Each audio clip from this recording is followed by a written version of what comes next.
I feel it's the single most revolutionary tool that I've encountered in my lifetime in the last 50 years. And I'm going to include the internet and all that and cell phones and right into it.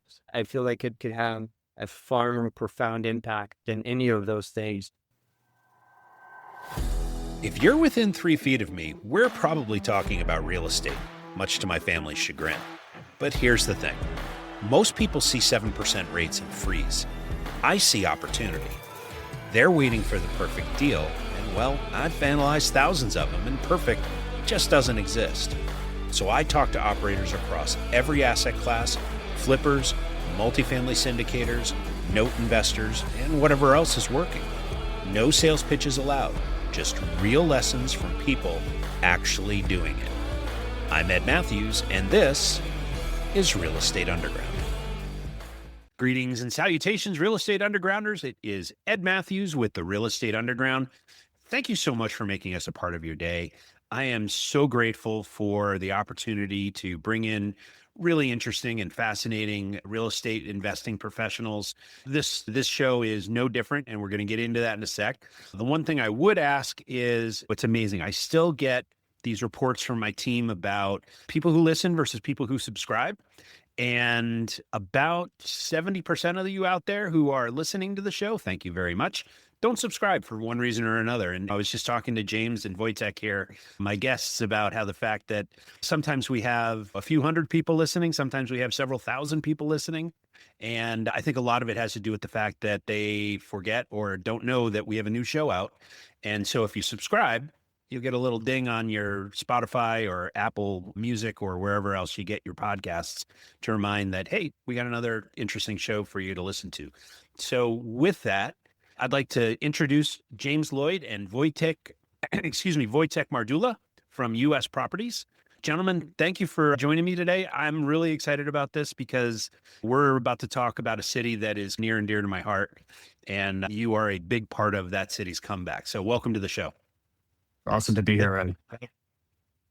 So for those folks that haven't discovered you yet, let's talk about U.S. Properties. And specifically, I want to hear all about your journey through the last 10 plus years, bringing Detroit back to the place where it should be.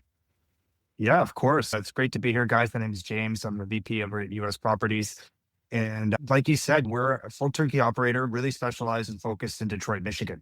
Right. And we've been there for the past 10 years. And like a lot of listeners, I think we're looking, at least initially, we're looking for a market that had opportunity, where things were more affordable, where we could come in and get cheaper acquisition, where there was still cash flow, where we could scale. And in the primary market where we were focused in our early careers, we just couldn't find it anymore. Right. We also heard at the same time that the city was just starting to recover. We all had these preconceived notions of Detroit, and rightly from its past, that it was very down and out, that it was rough, and not a really an opportune place to do business. But we also heard from people that it was starting to turn, that it recovered from the early stages. It was in the early stages of recovering from bankruptcy, that there was investment going in there, it was being cleaned up, and that there were these underlying residential neighborhoods where you could acquire assets at a fraction of the cost that you could anywhere else, that you could get local contractors, you could renovate them and get double-digit returns. And that really intrigued us. So we got in the car, we drove down, and we saw the redevelopment. We saw the new sports stadiums. We saw the Q line, which is the major streetcar down Woolward Avenue, being restored, as well as the Fox Theater and places. And we went out and we took a leap of faith. We saw these architecturally beautiful colonials. We saw opportunity. We sourced out local contractors. We renovated. And in a very short period of time, we saw that this was real, and that we started to liquidate where we were and buy heavy. And over a long story short, here we are 10 years later, and we've renovated over 600 homes, sold them to predominantly out of state and foreign national investors. What defines us as a company is that we're fully turnkey. So everything that you would need, from listening to this podcast to getting set up with an LLC, an EIN, if you don't have it already, through the construction components, through property management, through the lending, insurance, and everything in between from an investment perspective, we either have in-house or at our fingertips. So for a lot of people, it really strikes a chord. And I think what's most important is that we have such a complex knowledge of the lay of the land of Detroit. It doesn't take much in a market like this to go astray, to go from where you want to be in a solid B-class neighborhood down to a C or a D, because it's all so close together. And of course, we have now the construction, we have the management components in place. And we just have really focused in on what works and are having a lot of success to continue to have it to today. Yeah, so that's fantastic, James. Congratulations, by the way. The Thank you. the thing that I'm most interested in is the process, right? If you've in the last 15, 12, 15 years, you've driven through Detroit, you can see as an investor, you can see a lot of opportunity there in terms of being able to acquire dilapidated properties, right? And neighborhood by neighborhood over the last really 8 to 10 years, I've seen properties or neighborhoods really start to come back, which is great. Sure. So when you're working with potential investors or you're looking at them from your own portfolio perspective, I'm curious about your process in terms of how are you targeting neighborhoods and buying blocks?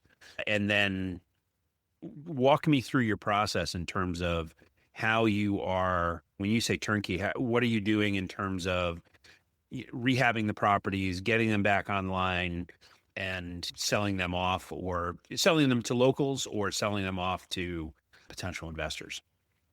Yes, I think the property selection, we were fortunate enough 10 years ago to be introduced to the marketplace by one of my close friends who had pioneered the way into the market, and he had bought a lot of properties himself and got to know the birds. And so when we came in, we were automatically going into the B plus neighborhood. And so I think it gave us a big advantage and a real head start, because Detroit is these beautiful restored districts that have high or these mansions that were built in 1930 by car decadents, and they're truly spectacular. With other cities, they could be worth 1-2 million easily, right? But they're still going for 100,000 or 150,000, right? It's one of the most undervalued markets in the city.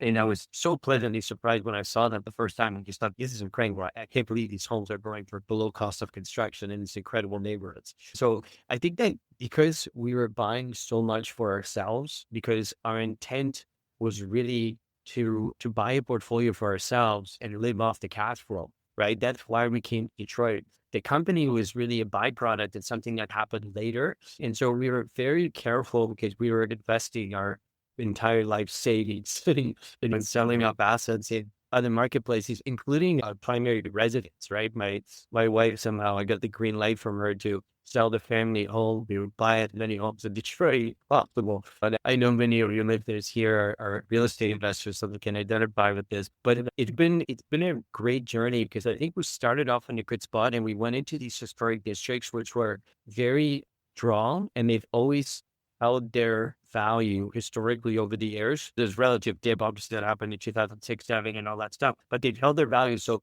they've continued to appreciate at a very good rate. And most of our investors have purchased in these pre-vetted, selected neighborhoods where we continue to buy. So we're really only buying in 5-6 neighborhoods in Detroit right now, and that are continuing to get hot and continue to buy and move at a good pace. So I feel that's it's a real advantage of dealing with this. Yeah, so there's the high level piece of, hey, go buy the worst house in the nicer neighborhoods, right? And I get that part, but you know, being that I don't think either of you live in Detroit, right? Or James, you may, I take that back. But the question I have is managing that from a remote perspective. There's a process there, there's a system. And really what I want to do is understand kind of what that process looks like and how do you manage it from. So let me give you an example. So here in Connecticut, which is where I am, I don't buy properties I can't get to within an hour or two, right? If somebody says, "Hey, blood, flood, or fire, Ed, you need to be here," I can be there, right? I don't have to get on a plane to do it. And I met David Green of BP fame, and he was big on remote buying, but there's a specific process to that. And I'm curious, how do you guys manage that? Property manager. Yeah, absolutely. If you're having a local team, first of all, including property management, and I'm in Detroit twice a month. Over the last 10 years, I must have been there 200 times or 300 times. So I know the city like the Yeah, back. sure. No, absolutely. And so what I've done is really, I have taken a lot of time and care and travel to form a team locally. And look, we buy the homes, but we have amazing inspectors. We deal with pillar to post, and we would have local inspectors that do block analysis for us, that do neighborhood analysis, brokers that do comps. we're really getting as much information as we possibly can about a property and prior to any sort of purchase. And anyways, we can tell the values. I already know how much the property is worth before I can get a result based on the neighborhood knowledge. But really, ultimately, I find a really good skilled property inspector that specializes in renovations and rehabs and does what we do will do a much better job of picking up stuff within a property than I ever can. So don't want to give myself the credit or the range of walking through a property and saying, oh, this is great. And I checked out this and checked out that. Where they're going to do a 300-point inspection for us pre-purchase. So we know exactly what we're getting into. And we know exactly what the renovation figures are going to be to the dollar because we also have a contractor trailing down doing those estimates. So we really have and of course, neighborhoods we already know, but we do a block analysis. We do, are there any vacants next door? Are there any problem properties next across the street? They're going to be renting, all that good stuff. And then we have a team of almost 75 people on the ground between everybody that we employ as our contractors and all that stuff that are taking care of the properties and doing the renovations remotely. So I can pop in every 2 weeks for 2-3 days and really make sure everything stays on track and that everything gets delivered in a timely fashion. Yeah. So let's play the hypothetical games. Ed Matthews, accredited investor, has a chunk of cash that he's looking to deploy in Detroit because he sees the same opportunity you guys do, right? We talk about some pretty significant returns. And I think a lot of that has to do with the acquisition cost, right? And obviously your management systems and expertise as well. And step me through the process of Ed meets James and Voytek. We go through the process of we date and decide, okay, we want to get married and I'm going to invest, right? And what is the experience for the investor going forward? What happens next? How long does that process take? Usually rough order of magnitude, how far are we away from me investing to cash flow, things like that? Stay with us. We'll be right back. A motivated seller just filled out your web form. If you call back within 5 minutes, you're nearly 4 times more likely to get that seller appointment. But delay your follow-up by even just 10 minutes? Forget it. You're toast. Ella Vista Connect calls that lead back in 60 seconds, qualifies them, and schedules your meeting. Find out how much slow follow-up is costing you. Free calculator at ellavista.com/underground. Well, it's a great question. It's really where I specialize on this side of the business as Voytek is mostly managing construction. Of course, he does help with the front end as well.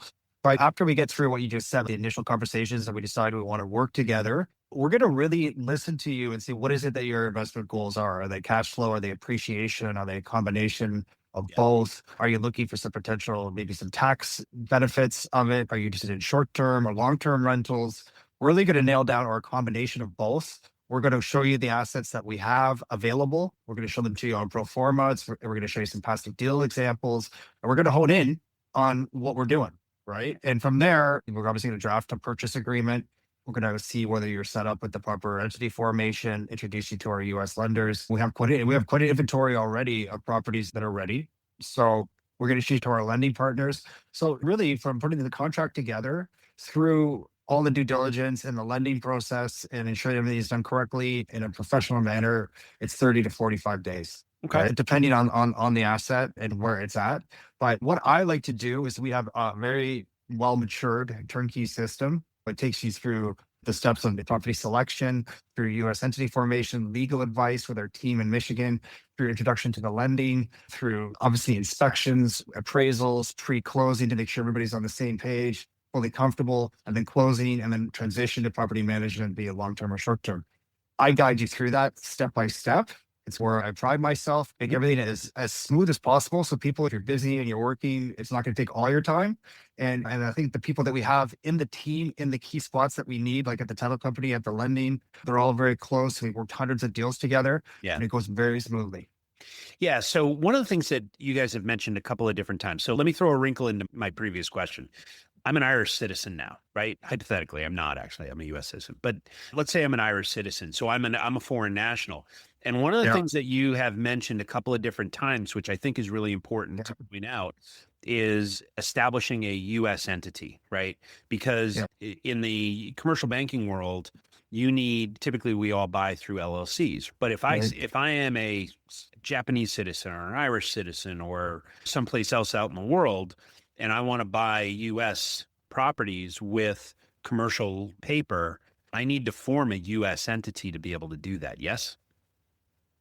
Look, we have all the right advice for you there. Yeah. All right. So we have a tax attorney in Michigan who's one of my closest colleagues who has helped hundreds and hundreds of investors, be it from Canada, from the United Kingdom, from Argentina, wherever it is. And you're right, it does differ as per where you live, whether it's going to be the LLC or it's going to be maybe a combination or a hybrid structure. Yeah, that I'm not there's a little bit of- advocating for LLCs. Yeah. I want to be clear about that. I'm just Mm. trying to, somebody who's listening to this may not understand why we have to establish a US based, if I'm a foreign national and I'm establishing a US based LLC or trust or whatever. It's going to be from the financing. And really, Exactly. we want to get you set up for the financing and the taxation Right on. part of it so that you're set up to work with our lenders. They're not going to lend to a personal name if you're foreign national, right? So they're going to want you to have a certain setup. We're going to help you with that, get you the EINs. It will all be done with our legal consultation. So we'll be the best solution for that individual as per where they live. Good. All right. And then, so it is customized. It does differ for whatever Yeah, that of is. course. There's 180 different countries out there or whatever Right. these days. And most of them are good to go, right? Most of them are Right. good to go. There are a few that aren't, as we all know. Yeah. And from there, it goes very smoothly. We'll get you set up all correctly. And then at the end of the year for tax time, when everything comes in, we have the tax team that can work with you as a foreign national or from somebody in the United States, and we'll get you going. Yeah. And it also helps with the exit too, right? One of the things that I want to make sure we're focused on here is you guys, I don't think you flip, right? This is a buy and hold play. Yeah. It's correct. Okay. It's correct. It's correct. All right. We have helped clients in the past that wanted to burr with us and flip. We have helped them. They acquired the property. We did the renovation and then they exited themselves or they buy. We do have some equity plays for sure. We have a property now that we can sell for about 170 all in. That's worth 250. So whether you want to refurb or flip, we do come across deals like that sometimes. So I just wanted to kind of put it out there. Yeah. Yeah, As a former and now current flipper, I like that pain. Apparently I enjoy stress. So I continue to flip. But no, I just wanted to make sure that the folks that are listening understand that this is a buy and hold play of single family properties. It is, but except we're not flippers, but we're refires, right? Because it's so much upside in Detroit. So we do this amazing job of finding undervalued homes in these high appreciation hot pockets. Voytek said earlier, in these 5 to 7 neighborhoods that we know so well, where it's some of the highest appreciation in the entire nation. Right. And then we do high caliber, whether it's Airbnb or long-term rental renovations, where we're putting new kitchens and bathrooms, restoring the flooring, looking at the electrical, upgrading it, granite quartz counter. From there, we're also there's some lift from the construction, so where the buyer is getting some equity on acquisition right away. And then you compound it with the high appreciation in the neighborhood. What the bulk of people are doing is holding the properties, but looking to set short terms with the lender and seeing when it's the most opportune time to refinance. Of course. Right. Lock into lower rates, scale, pull some capital out, and then reload and do it again. Very few people have ever come in and said we're doing one and done. Right. So there's opportunity here in this market to get 5, 6, 7, 8, 9, 10 properties, do something more meaningful for yourself. And that's really where I spend most of my time, is actually helping the eternal client base scale. Yeah. It's such a scalable acquisition and asset class because the lending system allows for it. The assets are going up so much in value that you can have a portfolio of these properties and refinance certain sections of it periodically every 18 months and just keep scaling onto more. Yeah. And when you borrow, it's not income. So it's a beautiful thing. That's right. You mentioned the nuance there that I want to explore a little bit. One is short term and the other is longer term holds. And so I'm curious about how you think about that in terms of certain neighborhoods when you say short term, are you talking about short term holds or are you talking about short term rentals? Short term rentals, like, Airbnb. Okay.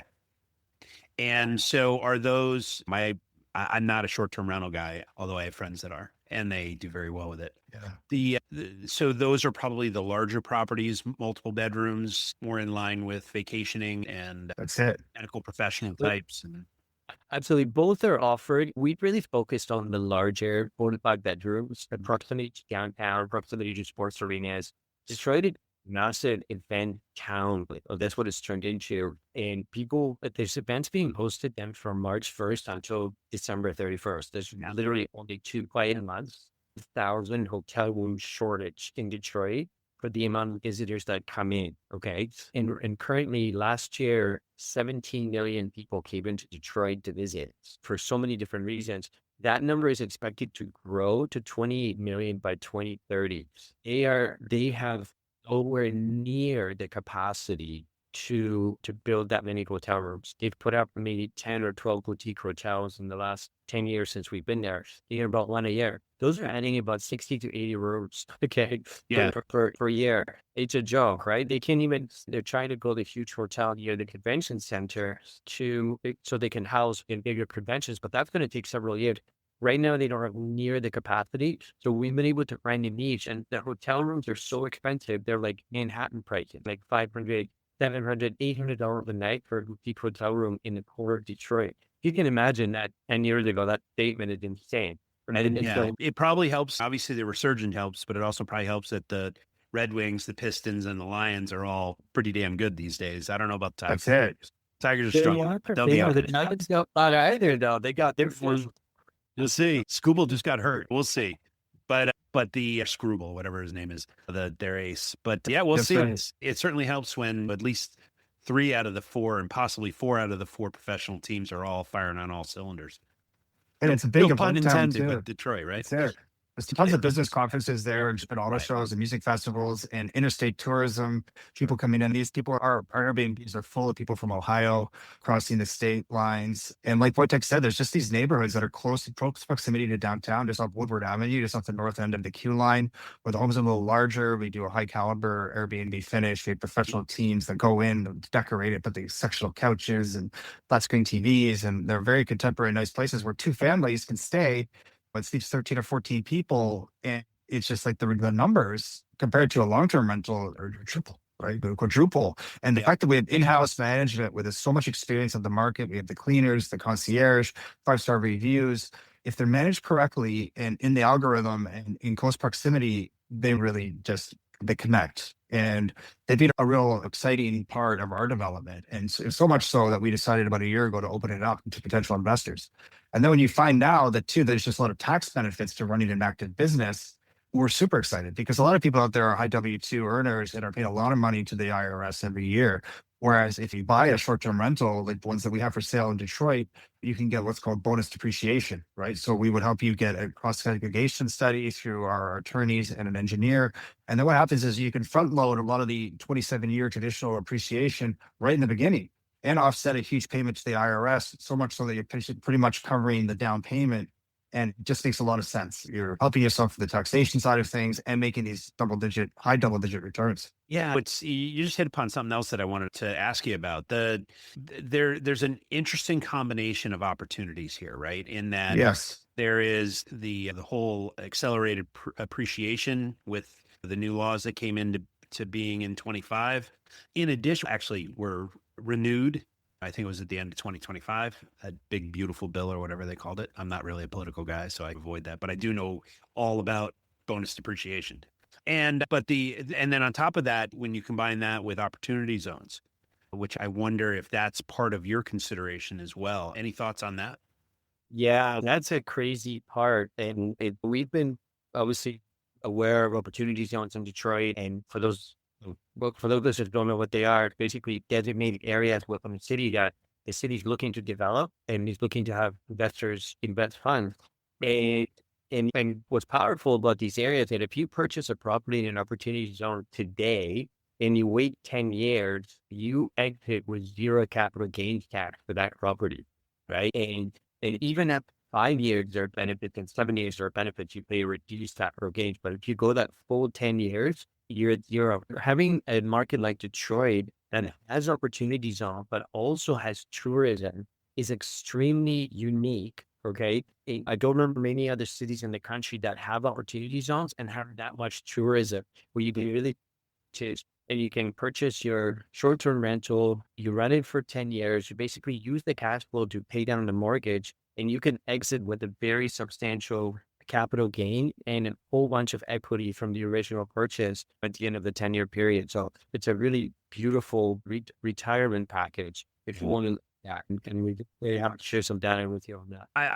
And I'd like that. I'd like to do that. It's really a good example of It's government figuring out how to incent the right behavior and then supporting that, because the fact is people say, no fair, you're not paying taxes. Here's the thing. You're putting risk capital into areas that don't typically see investments. And the reason that the government is making that so attractive is to draw in that investment capital to improve those areas and ultimately to create housing that is clean and safe and people can be proud of where they live, and basically taking what was a dead neighborhood and converting it in a relatively short period of time into a beautiful place to live. Yeah, I agree with you 100%. Yeah, that's exactly what they're incentivizing. And we witnessed it, right? We've seen the neighborhoods gentrify. It's just this opportunity zone where we do a lot of our short-term rentals is in close proximity to the north end of Detroit, Woodward Avenue, Wayne State University. Big, beautiful homes. 2,500, 3,000 square feet, some of them, 5, 6 bedrooms, like little mini mansions. And we go in there and really restore the home to its original glory, except it's the 2026 version. And we got the beautiful hardwood. And like I said, the teams that go in, they're really spectacular and we're really proud of them. And they really connect, like I said, for people to guess, because two families can stay there and they're not going to Ann Arbor, right? We're to the University of Michigan to pay New York City prices for a place to stay. Way more expensive, right? Yeah. And the property taxes and then things like that have remained low, and the expenses just from the investment perspective, it really works because things that are typically eating away a lot of the revenue are just so much lower in Detroit, whether it's the maintenance or the insurance and the taxes. It breeds cash flow. That was initially what we came for that. And we've also stayed for the depreciation because I've seen them go up. Not only the property values, but the rental incomes, it's just continued to go up and up. And there's a lot more room to go because it started pretty low. Yeah, American manufacturing's coming back, right? And in particular, the car manufacturers are really depending on the brand, but they are starting to perform again. And just like Ford, Chevrolet, Chrysler built the middle class back in the 20s, 30s, 40s, 50s, that now is providing a whole lot of octane to a similar growth pattern for those same neighborhoods now 50, 60, 70 years removed from that first renaissance. Yeah, it's been really cool to see. The renaissance is just being blossoming. And like you said, the auto industry has come back. It's a little different, right? They moved away from the sedans and they've really lost to the Japanese and are becoming more obsolete or to what sells still, which are the trucks. That's okay. F-150, Ford Explorer. And the hybrid autonomous vehicle development. They've done a beautiful job restoring the original train station downtown, to a development center for that technology. And I think what else has really combined in combination with the auto industry is the introduction of the tech sector has really moved into Detroit. If we were there today and going out for lunch or going to see our properties, you would really see the presence of things like Google and Microsoft and Snapchat all in the downtown hub. And I think a lot of them made it like the Silicon Valley of the East because the office space was so affordable and it just mushroomed. But with that has come a lot of people into those companies, and guys like Dan Gilbert brought his companies into downtown Detroit with Rocket Mortgage and Bedrock, and just thousands and thousands of people have moved into the area, and it's just such an affordable place to live. So there's just a lot going on with the Renaissance there. And I think that is really what's driving a lot of this upside. And it's just gone out into the neighborhoods and the restoration of these major arteries like 8 Mile and go out into the neighborhoods where we operate today. It's been such a dramatic revitalization because, as you said, like 10 years ago, it just was not the case. And with that technology and renaissance again, data centers popping up, additional power plants popping up, you see all of the ancillary businesses around tech and manufacturing and power generation. Yeah, it's really a tremendous comeback story for this city. And like I said, I think I said it off camera, not on, but Detroit is a place that's near and dear to my heart. So I'm not an investor there, although we're probably going to talk after this show. But I am really happy to see a historical center of middle class growth in the U.S. from a history perspective, to see it coming back as strong and as quickly as it is. I agree with you 100%. It's like one of the iconic American cities that's just gone through this revitalization. It really hasn't been seen like since the Great Depression, right? Because that's where it was at, right? The lights were off and It all started with a big bailout from the US government and then this influx of private investment Yep. for the sectors we talked about. And what an And, amazing story. and We've you never know, say covered what it. you want about local government. The local government figured it out and played ball too. You know, it Mhm. was a whole lot of people doing it right. Yeah.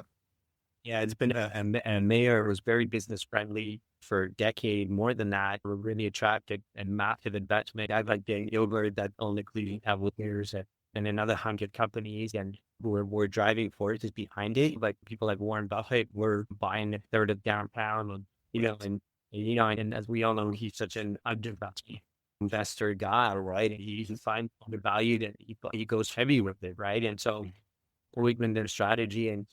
But what's interesting that the mayor's gone out and said that, look, we feel like we're in the third inning here. The plans are enormous for growth and for development. And you go to this cranes everywhere, this apartment building chewing up, like things are just moving in a really good direction. And I feel that it's the young people moving there that are really driving the force, because it's one of the most affordable and cool and hipster markets now in the country, right? Where you can go and you can live there for $1,000 a month. And you can't really say that about a lot of cities, right? And people can get a really good start and go and get a job in tech for that pays them 80 or 100 grand a year. And you can live extremely well, right? Like and it has beautiful restaurants and casinos and hotels and a club scene and music festivals. Like it's really a fun city to visit. That's why somebody on the weekends and stay on their Airbnb, but really a fraction of the people, of the 17 million people, always move there. And that's why in the last, starting in about 2020, the census has noted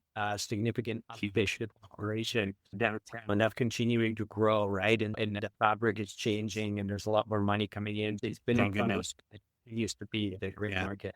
Yeah, it's all good news.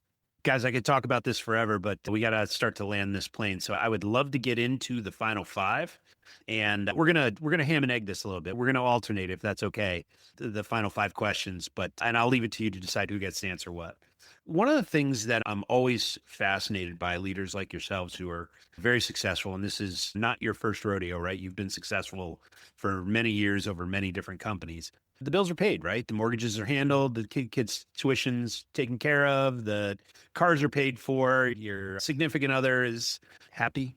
But nevertheless, you guys get out of bed on Monday morning and go to work. And so I'm curious, I look at that as purpose, and I'm curious what that purpose is for you. What gets you out of bed on Monday?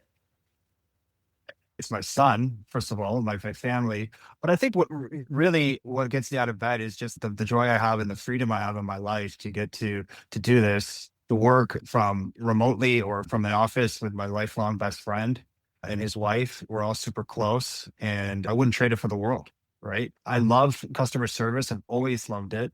Getting to deal with people and take them through our systems and help in an honest, genuine manner, and hopefully grow portfolios and business relationships. We're both super into that. And what a great way to live is to get to work with your best friend. Yeah, it does warm the soul, doesn't it? Yeah. Right on.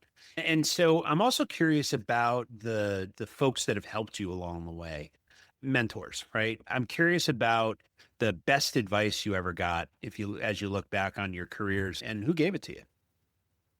So I think that when it comes to real estate, a certain turning point was reading Robert Kiyosaki's Rich Dad Poor Dad, learning about leverage and about passive income. That got me very excited, and about the ability to create generational wealth for your kids and grandkids through a real estate vehicle, and really what you can accomplish.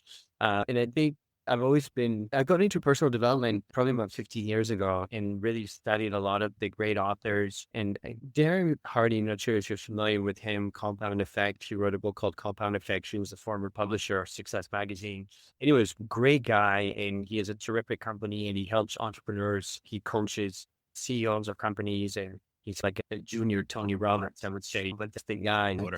And I read this book called The Compound Effect that really had a profound impact on me, because it basically outlined how small actions repeated on a daily basis compound and create massive results, whether it be in a year or 2 years, and how consistent effort and goal and having written goals it enables you to change your life and alter not only your life, but also those around you, and how much you can help people through services and products that you offer but also by your behaviors and things that you can teach people based on what you've learned over time and the experience that you've had. And I've always been a tremendous fan of him, right? Anybody who compound effect, that your best-selling author, Darren Hardy, a really incredible guy. And he had a big impact on me. I had a chance to do a private sort of a session with him with 20 other entrepreneurs. Just a really straight to the point guy, really no nonsense, tells you how it is, and everything that he says is 100% accurate. Excellent. Excellent. Yeah, I coach softball, and actually today is game day. I'm actually wearing my little coach's uniform right now. But we always talk about getting 1% better, right? And it's amazing if you just focus on getting it right a little bit every day. That compounding effect, as you said, is beyond what you could possibly imagine when you look a year, 3 years, 5 years, 10 years down the road. Absolutely. Yeah. So I'm also interested in decision making, right? And because we all run companies here, and I hope if I make 20 decisions today, I hope I get 8 of them right. And that's a good day.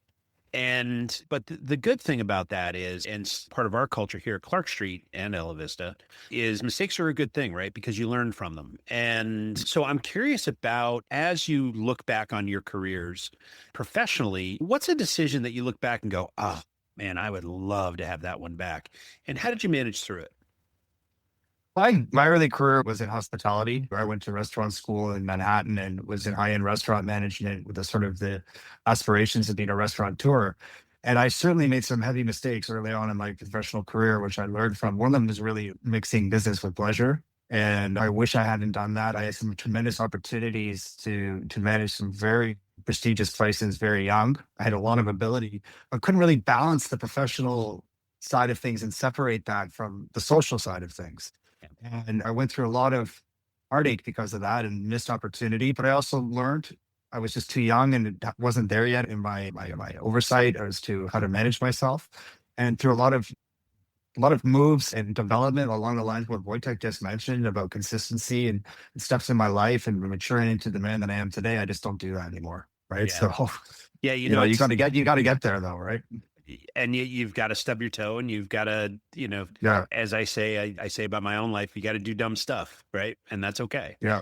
Because you're a lot smarter for it 5, 10, 15 years down the road.